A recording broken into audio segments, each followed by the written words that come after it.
Bonjour Stéphane Mallard, Bonjour FinTech Mag. pouvez-vous vous présenter en quelques mots? Donc, je m'appelle Stéphane Mallard.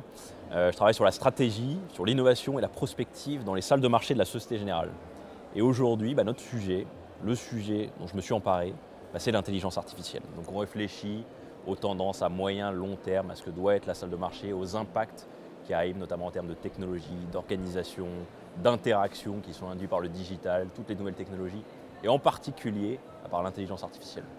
Alors, nous nous retrouvons aujourd'hui ici à Bordeaux pour aborder le sujet des fintech, mais le sujet des fintech et de l'innovation dans la finance n'est pas le seul sujet qui vous anime. Finalement, vous, spécialiste de l'innovation, ce sont des innovations au sens large qui touchent de nombreux secteurs d'activité qui vous intéressent. Alors, quelles sont ces innovations? Est-ce qu'il y en a une en particulier qui vous anime? Vous l'avez cité avant, je crois, l'innovation, l'intelligence artificielle.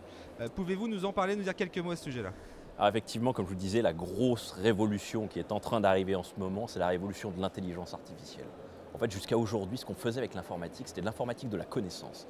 C'est-à-dire qu'on traitait des données et on les reliait entre elles en faisant des corrélations très très puissantes. Et ça nous donnait beaucoup d'informations, ça apprenait beaucoup de choses, ça nous permet de découvrir des choses dans ces données.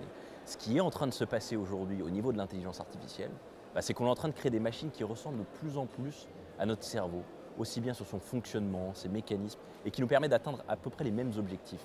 Ce qui est en train de se passer, c'est qu'auparavant, on pouvait apprendre des choses de l'information, et aujourd'hui, ça nous permet de comprendre. On a des machines qui peuvent se créer des concepts toutes seules.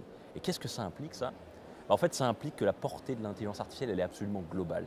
Tous les secteurs sont concernés, que ce soit la banque, la médecine, le droit, l'éducation, tous les secteurs sont concernés, pour une raison très simple, c'est que ces concepts, dont je parlais juste avant, que ces machines peuvent se créer elles-mêmes, elles peuvent le faire absolument dans tous les secteurs.